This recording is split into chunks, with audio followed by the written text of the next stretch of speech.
Welcome in to the Punt and Pass podcast. I'm your host, Drew Butler, joined alongside by my co-host, Jake Fromm. Be sure to follow us on social media. We are at Punt and Pass on X and Instagram. He's at Fromm Jake. I'm at Drew Butler, puntandpass.com, the number one destination for all things college football. Gearing up for Christmas week. The first round of the college football playoffs is in the books. We are down to the final 8 teams. We're going to cover and recap all of the 4 games that took place on Friday and Saturday. Yes, of course, we will discuss the news and storylines that came out of some of those games, most notably 2 of them being completely uncompetitive. How will the college football playoff committee rectify that moving forward? I don't know, but I would expect much better games to take place in the quarterfinals, Jake.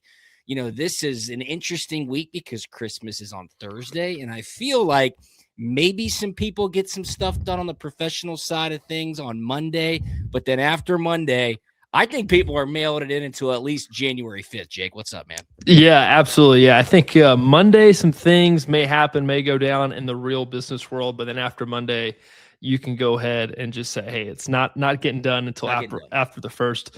Man, the games were good. Started off great. The first 2 games were absolutely immaculate. It was a very rough weekend for special teams, Drew. I cannot wait to dive into that a little bit later on the show. But, man, super excited for Christmas. Was just building a couple toys for the boys. I got Luke one of these, electric kind of Jeep things. Oh, yeah, of course. Anyway, we got this. It's like a rite of passage. How old is he? 3, 4? He's not even 2 yet. Man. Okay. Well, yeah, get him in there, dude. Get him in there. Oh, he can totally do it. And the only problem is we have this great idea of having an immaculate kind of display of all these, different pieces of equipment. He's got a grader, he's got an excavator, and then he's going to have this electric, Jeep thing.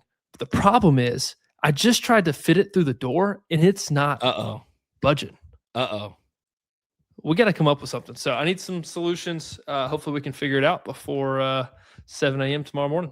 I'm about the least handiest person that you probably know. I mean, I guess we've worked together now for 3.5, 4 years. You could probably glean that from me when you're around me.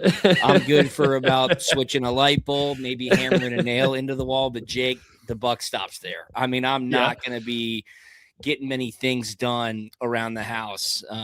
Got a handyman on speed dial. They come through. I don't even try now. Like, why?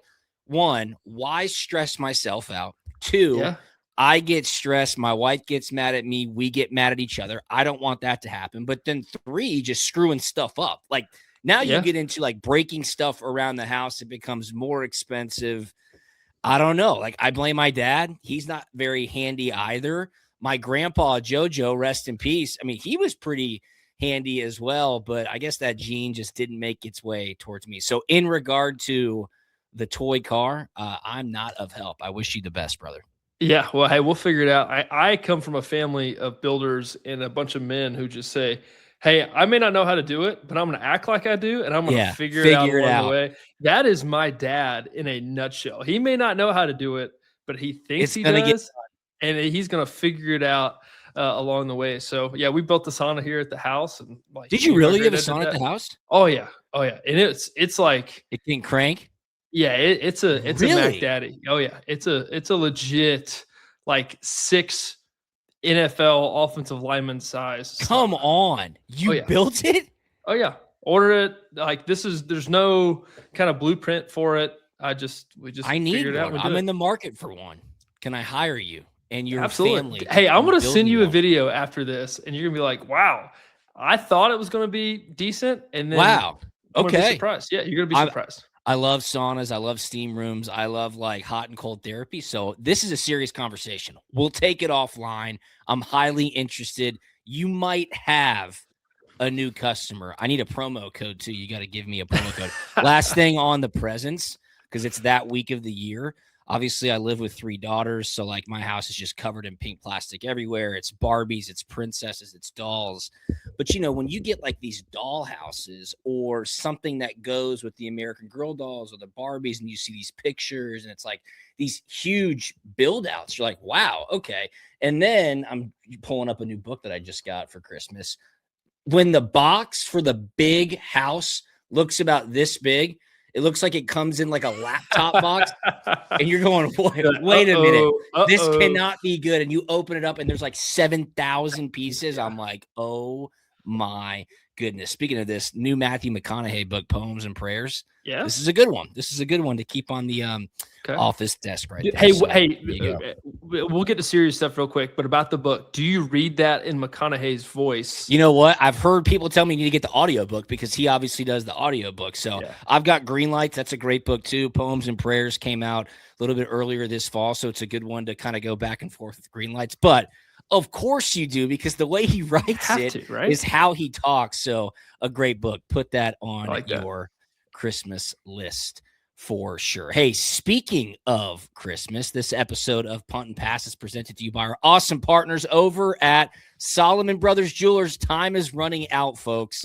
Christmas is almost here. If you need a last-minute gift idea, head on into a Solomon Brothers location. You know where they're at. Alpharetta, Buckhead, Sharpsburg. Tell them Punt and Pass sent you. You can get up to 10% off your jewelry purchase. Does not matter what your price point is. I promise you, we were there last week for a live event. They got anything and everything you could possibly need to cross off your Christmas list. Check them out, SolomonBrothers.com, at Solomon Brothers on social media. It is the best jewelry store in Atlanta. It's number one for a reason. They've been around forever. They are the best. Head on into a Solomon Brothers location, tell them Punt and Pass sent you, and you can get up to 10% off your jewelry purchase. Today's episode of Punt and Pass is also brought to you by Umberto Injury Law. If you've been hurt in an accident and need a team that fights for you like we fight on the field, Umberto Injury Law is here for you. Umberto and his team know what it takes to win, and they'll stand by your side every step of the way. Visit UmbertoInjuryLaw.com to learn more, or call them 24/7 at 770-888-8901. Umberto is mi amigo. He's one for me. He can win for you. He's a proud partner of the Punt and Pass podcast. Shout out to UmbertoInjuryLaw.com. Last but not least, if you want something free for Christmas, our backer giveaway is going on through Christmas Day, up to $350 value for an officially licensed Georgia warm one. People have been reaching out to me in the DMs. Where's the link? I send it straight to you. It's posted on our social media as well. Check them out at bckr.com. Backer HQ on social media. I'll keep posting the links. It's super simple. Google form takes you 5 seconds. You'll be entered to win. The contestant winner will be announced the day after Christmas. Shout out to Backer. Great partner of Punt and Pass. See a bunch of people rocking that stuff. I'm sure you're hitting that up for your Christmas needs as well. Backer, Punt and Pass giveaway up until Christmas Day. Sign up. $350 warm one UGA jacket. That is awesome. Thank you to Backer. Things kicked off on Friday night, Jake, and they kicked off in a big way for Oklahoma in Norman. The Sooners jumped on the tide. It was 17-0. I started texting you. I actually texted you Friday afternoon, and I was like, you know what, dude? Yes, you did. Different coming about in this hot. game. I didn't really care. Of course, I was going to watch it. And I text Jake. I was like, I just had this feeling wash over me. It was about 4 p.m. on Friday. I was like, I think Bama's going to get smoked. I'm totally fine with it. Kalen DeBoer is going to end up going to Michigan. Tide fans are going to freak out. They're going to rock that program back to the Stone Ages. It's happening tonight. And when they were up 17, not that I texted you, I was like, it's all coming true. Then I blinked. Oklahoma was a shell of itself for the rest of the game. I think Bama put 24, maybe a bit more unanswered points 27 on Oklahoma. 27 unanswered points. Down 17-0, and then 27 on unanswered. Road, and Bama beats Oklahoma 34-24. So Bama moves on to the Rose Bowl. They will be taking on Indiana and Jake. Oklahoma moves to 0-5 in the college football playoff. Of course, you tallied on one of those losses as well with the all-time classic in the Rose Bowl in 2018. Initial thoughts on this game? I mean, for Oklahoma to punch Alabama like that and then just go away, it was pretty shocking to me, I must say. Yeah, so I'm going to pick up where you left off. You mentioned the Rose Bowl. Well, I was talking to one of my buddies yesterday, and he was like, "Hey, did you know that Alabama tied the biggest comeback in college football playoff history, that being the Rose Bowl?" And not only about the Rose Bowl, our mutual friend Chuck Jordan, he texted me late Saturday night while the Oregon game was playing. It was like, "Hey, what's up, man? How you doing?" Me and my buddies were watching the Oregon game. It sucks. We turned on and started watching the Rose Bowl. They just fired it back up. Yeah, just Chuck fired it back Jordan, up. an all-time legend, Yeah. especially for a Georgia Tech guy who now lives in Athens. He is a great dog. I will definitely call him a dog, but that takes some stones right there for a Yellow Jacket to be like, you know what, this game's so bad, we're going to go back and watch Georgia, Oklahoma. So crazy to think it tied the largest comeback in college football playoff history, and it was against the same opponent, the Oklahoma Sooners. That's not good. Isn't that crazy? But Oklahoma, man, they came out firing on all cylinders. Man, Norman was absolutely rocking. I think they came out with so much energy, and then they got up 17-0. They like, whoa, wait a minute. Yep. Like, this is uncharted waters. We've never been here before. And I think they got tight and they started playing not to lose. I've been there playing, been up against Alabama and then, maybe started playing not to lose. And then all of a sudden Alabama comes rolling back into the game. But man, John Mateer, he was very good to start. That scramble, I don't know if you remember when it was. I believe it was in the second quarter. He scrambled, and it was the running back. He got behind coverage, and he dropped a perfect ball that would have been a touchdown. And I think kind of sent it over the top. But anyway, he dropped it. And then the punt block happens. I mean, just absolutely awful thing after awful thing. There was a punt block and then the awful pick six right before halftime. Yeah. Horrible pick six. What was that? Was it a miscommunication? Something it was a miscommunication. Okay, because they panned to John Mateer and he was kind of signaling whatever the signal was, right? Like, hey, he was supposed to run an out route. Regardless, it was pitch or an out or something. It was Tampa 2, and that's why the corner was sitting right there playing very aggressive. So whatever quick game route he gave him, other than like a 5-yard in cut, would have been a bad play. Right. Homeboy was gone. Should not have nowhere done it. To be found. Yeah. So, but anyway, man, it was just I kind of felt bad for Oklahoma, but then I didn't. Like, they did it to themselves. They shot themselves in the foot. And I was watching the game, this is especially early, and it's just so odd to watch Alabama play this much Tampa 2. Really? That is just not the Alabama that I'm used to seeing. I'm used to seeing Mitt Formad, Rip Liz and cover one. And is that just like press man and they're just going to pressure the quarterback and try to dare you to beat them? Or explain that to everybody. Yeah, sorry. Yeah, so, Tampa 2 high safeties. Right. You're going to have aggressive corners in the flats. You're going to have your monument players, and you're going to have this kind of middle freelancing player kind of in the middle third, in between middle third and middle hook. But anyway, the Alabama that I'm used to seeing under the Nick Saban defensive coaching tree, Mitt Formad is quarters, but the way they play quarters is a different way with press on the outside, basically saying, hey, our guy is better than your guy. Yeah. It's a one-on-one. You can take that chance if you want, but you're going to incomplete way more than you're going to complete. And basically they're saying, hey, we're going to play basketball, play one-on-one, and then now we're playing with these guys in the box, and our guys are bigger than your guys. And so it's just different, man. It's just, they don't have the same dudes, and the pass rush wasn't there in the first quarter, halfway through the second quarter, but then Alabama's pass rush, man, they started getting home, and it just completely changed the game. If you have a front four that can get home with Tampa 2 behind it, that is a deadly combination. Right. But if you don't have that, there's a lot of holes in the middle of the field there to take advantage of. But man, once the front four starts getting home, it's a long night for opposing offenses. Great breakdown there. And the front four was getting home seemingly every play in the second half. I mean, Oklahoma could not do anything. I'm looking at the box score and the team stats now. It almost flips the script as to what happened in Tuscaloosa in mid-November when Oklahoma beat Alabama by 2 points.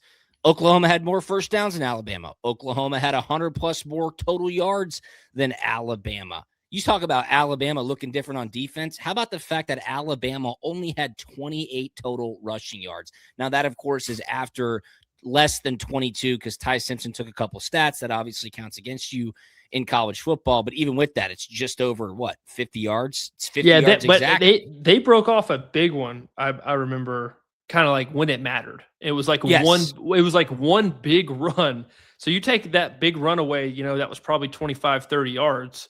I mean, they're awful at running the football. If Ty Simpson has a bad day, they stand no chance, which is what happened in the SEC championship game. Speaking of Ty Simpson, speaking of the receiver room, where is Ryan Williams? He's a shell of himself. I don't know what has happened to Ryan Williams. One catch for 5 yards. One catch for 5 yards. Ryan Williams, who was thought to be one of the best wide receivers in all of college football heading into this season. You look at a guy like Isaiah Horton, he's definitely picked it up.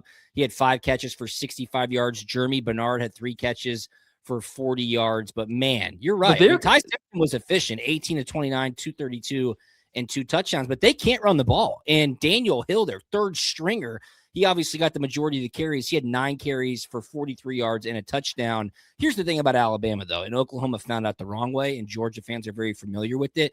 Jake, if you give them any chance, they're going to find a way to claw and scratch back in. Here was some special teams gaffes. It was the pick 6. You compare that to what happened in the SEC championship game when Georgia knows we cannot let them have any crack in the door, and they swallowed them up the entire game, and obviously the final score showed that when Georgia won the SEC championship game. Yeah, even though it's not a Nick Saban coached Alabama football team, they're like the little engine that could, right? Just read that book. I think I can. Because Alabama just seemingly does it over and over and over again. Whenever they're, faced with an uphill battle, they seem to figure it out and come back and win the football game. Talking about the receiver room, Ryan Williams, juggernaut, but he was non-existent.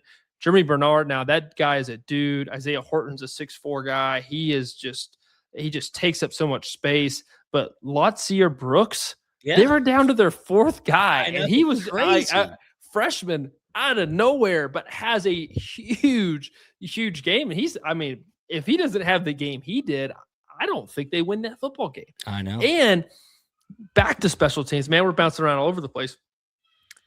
Alabama almost had another punt blocked. It was either on the first or second go round. Yep. They almost had another punt blocked again. Is this just slow operation time? What's going on with that? Crazy.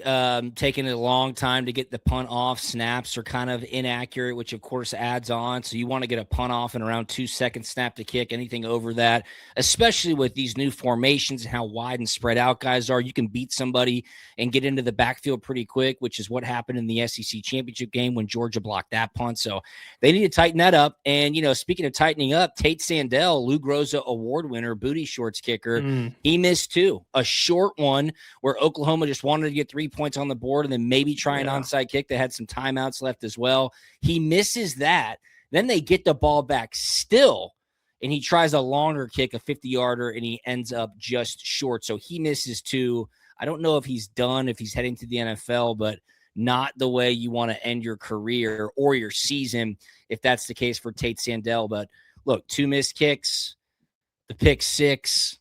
Oklahoma just shot themselves in the foot. And the fact that they were up 17-0, Jake, is absolutely insane. So Alabama wins. They move on to the Rose Bowl where they would take on number 1 ranked undefeated Indiana. And there's a lot of storylines here. Indiana, a touchdown favorite right now. They're a 7-point favorite. Kurt Cignetti was the former wide receivers coach at Alabama. Kalen DeBoer was the former head coach at Indiana. So I think that's going to be a really exciting game in the Rose Bowl, Alabama against Indiana. How about Saturday's matinee at noon between Miami and Texas A&M? Game that I thought was going to be the best of the weekend. I think when you look at the whole of it, it probably was way lower scoring than anybody expected. Jared, our producer, and I were talking about this before we fired it up. The total was 49.5. The final 10-3. Miami scores a very late touchdown to put away the Texas A&M Aggies, a defensive battle, missed kicks everywhere. The wind was ripping. The atmosphere looked sick. Johnny Manziel was supposed to be the guest picker on game What happened day. with that? He no-shows. My sources are telling me that, he was at the Jake Paul, Anthony Joshua fight in Miami on Friday night. He was supposed to do some Bleacher Report stuff too, live for the game. He ends up not making it to Texas A&M on Saturday morning. Keep in mind, that's an 11 a.m. local kick. My sources said he had some fun after the fight in Miami. My sources said he was a little bit banged up after the fact at some nightclubs. Wow. And look, I like to have fun as well, but time and a place, especially when you got some big time commitments the following day. Manziel did put out a statement on his Instagram today. I saw it. He said, "Say what you want. Perception will always defeat reality, but things happen that were out of my control." So no Johnny Manziel. As in you missed your flight because you were partying too much? Crazy, dude. Absolutely. It wasn't my fault. I missed my flight. My flight took off before I got there. How about Marcel Reed though? 2 picks. He couldn't do anything. Miami's defense looked good. Carson Beck. I mean, as soon as I saw the wind, I was like, oh, this is cooked. You cannot throw the ball down the field when the wind's whipping like that. He had 103 total passing yards for 1 touchdown. Malachi Toney gets the touchdown, 11-yard run, reception, a little shovel pass at the end of the game. But, man, Miami finds a way to win. They, of course, were a 3-point underdog, so they covered that. They are taking on Ohio State in the Cotton Bowl in the quarterfinal. What were your thoughts on this game, Jay? Yeah, I'm just going to read the notes just kind of right off the rip as we were watching the game. You ready? Please. Both QBs had a hard time being accurate. Talk about how much the wind affects. I mean, because it was ripping down there on the field. So I had to learn about the wind the hard way, right? Because I got drafted and they shipped me to Buffalo, and it is just different. So not only is it windy, but it's freezing cold, and you better figure out how to throw a football and fast, because you have to have conviction when you let that ball go, because that is the only way that is going to cut the wind. Because if you don't spin it, and I mean at 100% on a rope, then that ball is going to flutter, and it's going to get worse and worse and worse and worse. And the farther throw it is, the more time it has to get worse. And honestly, I just remember letting a couple rip and just being so absolutely embarrassed, right? You're throwing the ball, it's a 45-yard go route, and then it flutters, and then it falls 10 yards short and out of bounds. You're like, dang, that is just so bad, right? It makes you look like a JV player, and you're like, I swear it's not my fault. Yeah, just so bad. But man, it's tough, but you have to be you have to have conviction throwing that football and being able to let it rip. And it just looked like both guys were, I don't know if it was indecisive or what, but man, it was a hard time being accurate. And I thought both guys really had a hard time doing that. If you don't think it affects the quarterbacks, I don't want to cut you off. Let's look at the kicking statistics in this game.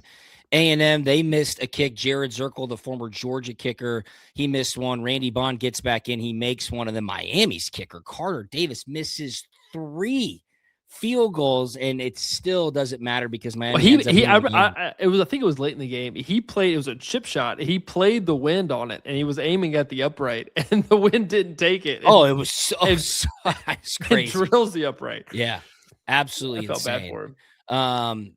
Were you surprised by the outcome? I mean, I thought Miami was going to win, but I just thought there'd be at least some more offensive production than 10-3. Oh my goodness. Yeah, I mean, I think all eyes, right, wrong. I think there is a fair share of eyes, and probably in the right, to go to Marcel Reed and be like, hey, you've had these opportunities to play in big time games. Right now, we haven't thrown a touchdown pass, and we have 7 interceptions or 7 turnovers in these big time matchups. We got to play better in these big time football games, right? He's got to throw the ball better. He's got to make better decisions. He has to take care of the football. Man, sometimes the most important plays that you make as a quarterback are the plays that you don't make, as in the bad turnover plays of, hey, well said. The center snapped the ball, nobody's ready. Well, hey, I'm not going to go try to make nothing out of something, and I get sacked, and now the ball is the other team's. You cannot do those kind of things, especially in these games. Yeah, those high leverage games. Absolutely. Man, the margins are so thin, and Miami played bad. Texas A&M played bad. The problem is Texas A&M's batter was batter. Yeah, very well said. Right? Very well said from Houston County's finest. The batter was batter. The batter was batter, man. They made worse mistakes than Miami did, and Miami didn't play great, but the Texas A&M's mistakes were way worse than Miami's. No, I mean, look, that really was the story of the game. And, at the end of the game, when Miami needed to put a drive together to go down and score, they ended up doing it. And you know what? To the point of the batter being batter, I think that is where Carson Beck shows his experience of having played in these bigger type games. Do not put the ball in trouble's way. Take a sack and don't turn it over. Our defense is playing great. Let's punt the ball away, get them back on the field. Hopefully they get us the ball back. You just kind of saw that game management from Carson Beck in his first ever college football playoff start proved to be a difference maker. So I give him a lot of credit in that moment as well. It was touch and go there for a while. I mean, it's 3-3 with 2 minutes left in the game. Oh, I mean, for Texas A&M to have 21 first downs and to not have a touchdown to go with that is a insane stat, right? I mean, goals as an offense, when you go into the game, 20 first downs is a goal, but it's also married with low 30 points. Yeah. 20 first downs should equal around 30 points, and you scored 3. Unbelievable. Really unbelievable. They were 8 of 18 on third down, too. I mean, Miami was only 3 of 12 on third down. They only had 12 Miami only had 12 first downs. That's crazy, dude. That is absolutely crazy that they were able to scratch and claw their way to 75. Texas A&M lost the turnover battle, and it just... Hey, how about Fletcher, the running back for Miami? 17 carries, 172 yards. He really was the workhorse the whole game. Yeah, obviously, they were keeping it on the ground. Yeah, the two difference makers for Miami, obviously the running back, just like you mentioned, and then the defensive end, number Ruben 4, Bain. Dude, beast. Three sacks, a couple more tackles for loss. I mean, he absolutely had a heyday. He got after him. Dude, did you hear Sean McDonough during the game when they were talking about Fletcher and obviously the running back who had a career day over 170 yards? They kept showing his parents in the stands. Yeah. His parents don't fly. They're scared of flying. And McDonough said when Miami played Cal, mom drove from Miami to Cal Berkeley. Incredible. I mean, that's the biggest level of commitment I've ever heard. That is driving from the most southeastern tip of our great country all the way across the country to the Bay Area. Wild. Good on her. Mom of the year. No doubt about it. Miami beats Texas A&M 10-3. They will take on Ohio State in the... That says 44 hours and 40 minutes, 45 hours. Without stopping. Yeah, that's getting it, dude. That is getting it. Shout out to Mama Fletcher. Impressive. No shot. Shout out to our awesome partners as well. Solomon Brothers Jewelers. This episode of Punt and Pass presented to you by our great partners over at Solomon Brothers Jewelers. Christmas is here. If you need a gift, a last-minute gift, head on into Solomon Brothers. They got amazing promos and discounts and specials running all week long. Check them out online, SolomonBrothers.com and at Solomon Brothers on social media. Any price point, diamonds, jewelry, accessories, watches, whatever you need. Get on in there. Tell them what you're looking for. Tell them how much money you want to spend. They will point you in the right direction. Tell them Punt and Pass sent you. You can get up to 10% off your jewelry purchase. Buckhead, Alpharetta, Sharpsburg, Solomon Brothers, the best. Check them out, SolomonBrothers.com, at Solomon Brothers on social media. Every week we talk about the big hits in football, just like Ruben Bain at Miami with 3 sacks. Off the field, Umberto Injury Law is the team that protects you when life hits hard. If you've been injured, Umberto and his team break down every detail and fight for the best result. Visit UmbertoInjuryLaw.com today and let them go to work for you. 770-888-8901. That's UmbertoInjuryLaw.com. Sign up for the backer giveaway. Open until Christmas Day, $350 value. Warm One, Georgia, officially licensed jacket. Backer, a great partner of the Punt and Pass podcast. At Backer HQ on social media, bckr.com. Big narrative going around, Jake, on what to do about these group of 6 teams and their college football playoff futures. Ole Miss smokes Tulane 41-10.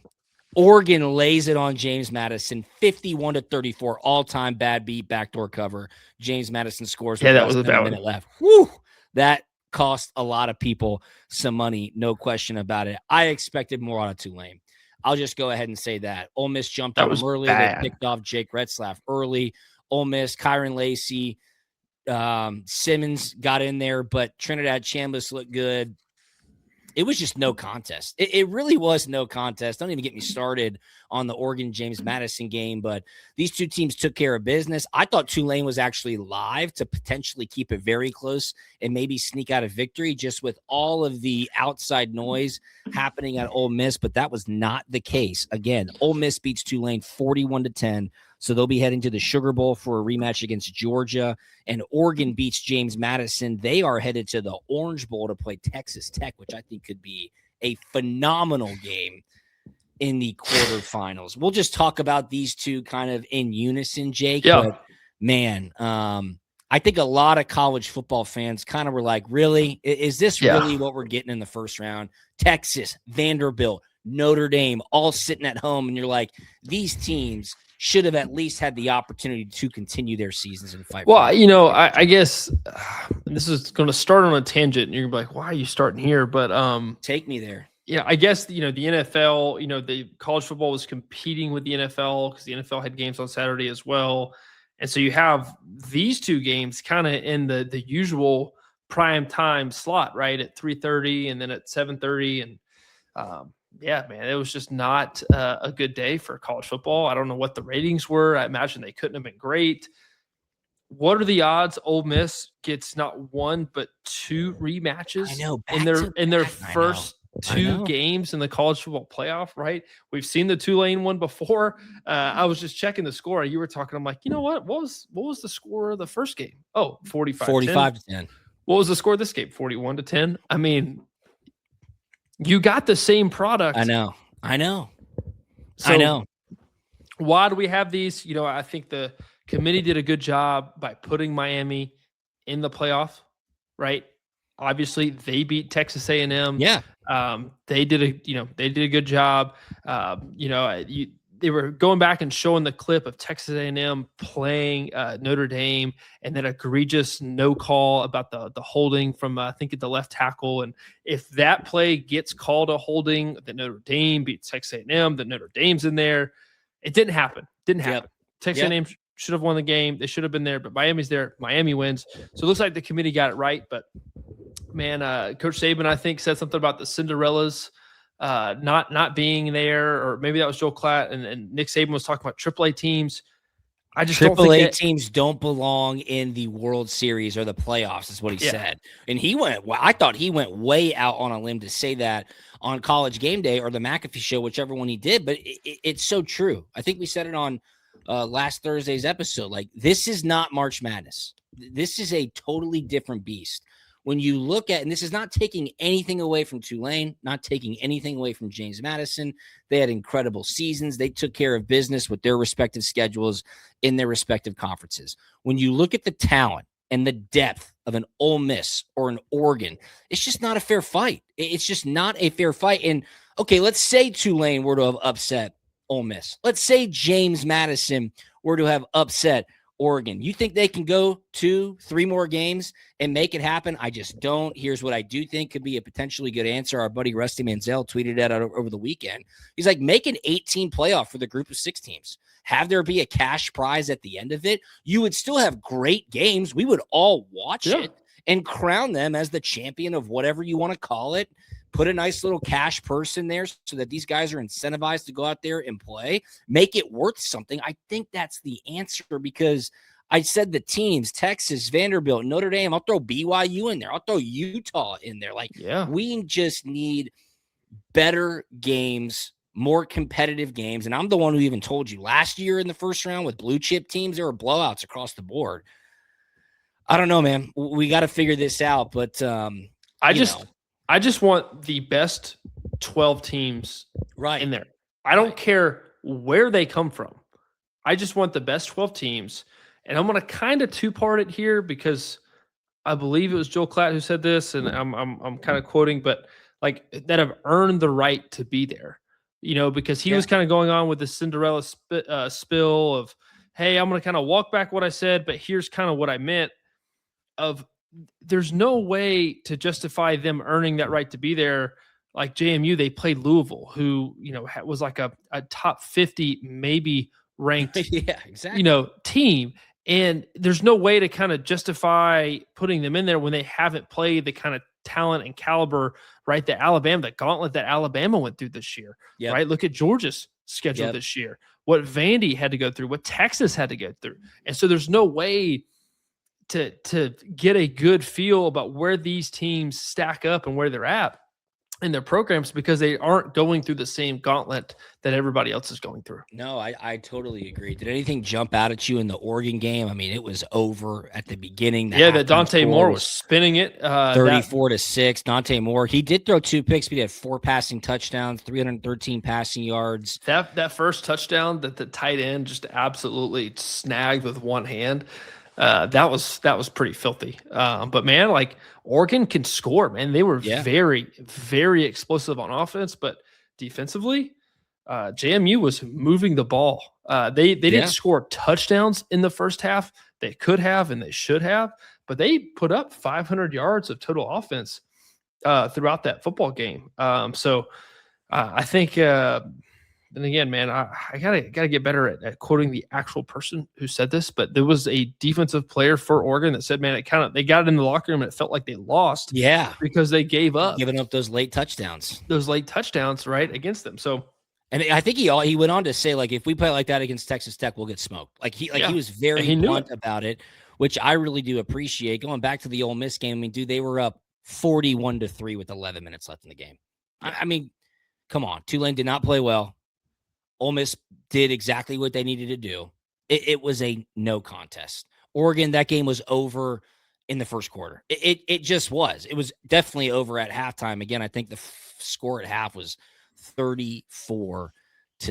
So just crazy, man. It really is crazy. Did you see what John Summerall had to go through this past week, losing his dad? I didn't even know about that. I heard that. He gave a great kind of post-game press conference, and he was very vulnerable about it and said, it's been a tough week. I'm not making excuses, but I lost my dad. Talking about just communicating with his mom and his sister, trying to get ready for this game. And he was like, it's tough, man. Like, this is the first game that my mom's been to without my dad. And like, again, I love college football. I love getting, really emotional about it, texting with you during the Alabama-Oklahoma game. But there are things that are going on in these coaches' lives, way bigger, in these players' lives that we have no idea about. And, best of luck to Coach Summerall. I've gained a lot of respect for him. Obviously, he's heading to Florida.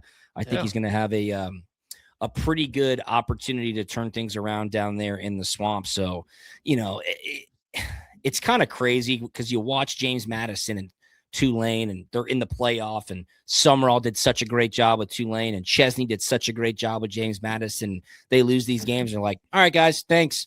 I'm out of here. You know what I mean? I'm like, I just wish there was a little bit more time for them to be more present. Not to say that they're not, but from like the outside looking in, be more present, be in there. And then like in a couple of days, take the job at Florida or at UCLA. Congratulations to those two coaches, or great stepping stones for them. Yeah. And then kind of building off of what you're talking about, man, how about the whole mess with Ole Miss right now, man? You got Pete Golding, who comes in, does a fantastic job, way better than I expected. Hey, what are you going to do about Georgia next week?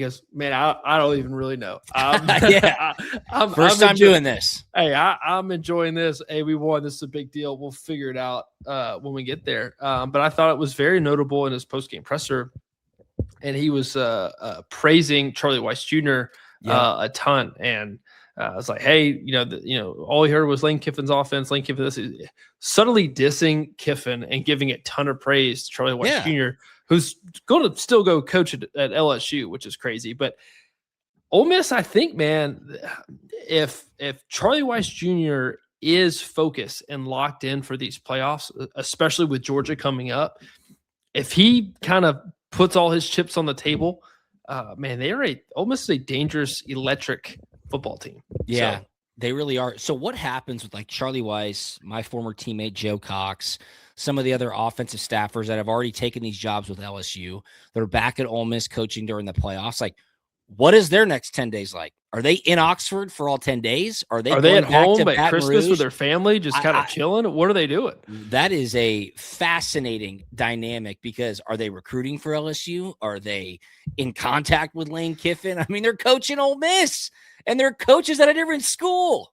Is that even allowed? I don't know. This is crazy, man. I don't know. But look, a big rematch in the Sugar Bowl. I think that was probably Georgia's best win of the season outside of maybe the SEC championship.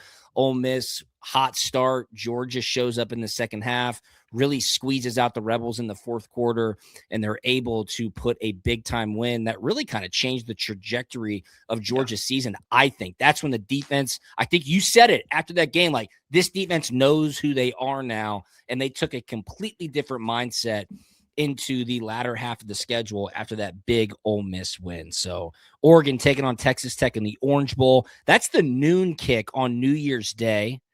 Ole Miss and Georgia, Sugar Bowl. That's the late kick on New Year's Day. It is. And then, of course, the Rose Bowl in its usual 5 p.m. time slot, or 4:30, whatever it is. Alabama. It's gorgeous. And gorgeous Indiana. out there. So it should be perfect. You will be in New Orleans. You're going to be there for a while, aren't you? Coach.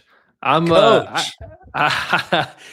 sneaking in on the late on the 31st, I think. Oh, okay, you are. Yeah. Okay, gotcha. Yeah, and then I may just go straight. You're gonna pull a Johnny Manziel and just burn it down on New Year's Eve and on Bourbon Street. I don't know. I may actually. Kickoff's not till 9 p.m. on New Year's Day. You got plenty of time. I may for the first time in 6 or 7 weeks actually sleep in for one day. Yeah. I may do that. So I don't know, man. We'll see, but it's going to be exciting. Hopefully a lot safer. But yes. Yeah, man. I'm excited about it. Hey, I do want to mention, I want to get your thoughts on this. Brent Venables is wearing an Air Jordan. What is that? Please sweatshirt. Tell me. What are we doing? That was actually pissing me off a little bit. The Air Jordan hoodie, a coach had a Jordan hat on, no Oklahoma logos. That was bizarre. It was kind of bothering me while you're watching the game. Yeah. It's like, man, this is the biggest game that your program's played in a long time. And we're not even acknowledging what school we are. And I don't know. I didn't like it. I'm sure they got paid a crap ton of money. You would hope so. To wear it. But I wasn't about it. I just didn't think that was the time and the place for that. And it could have been something as seeming as harmless as, hey, it was just the thing that was in their locker. But I don't know. I did not like it. I was not a fan. There you go. I agree with you 100%. You know what I do? I also, real quick, man, Please. the refs and the analyst that kind of goes into the booth. The officiating analysts. Oh my God. Don't even get me started. It's awful, man. We might do Thursday's episode. It's awful. Thursday or Wednesday's episode, we might just do an entire 44 minutes on that. Okay? Hold me to that. All right? Bad deal. Let me get in a better There was mood. a bad intentional grounding that got called in the Texas A&M game. And then before half in the Alabama-Oklahoma game, the ref tripped up on somebody on the sideline, but he was way outside the white. And I did not like that. He was far away from the play. It didn't matter. Dude, you should not have called that. You better. Tripped yourself up. Be better. Be more athletic. Better.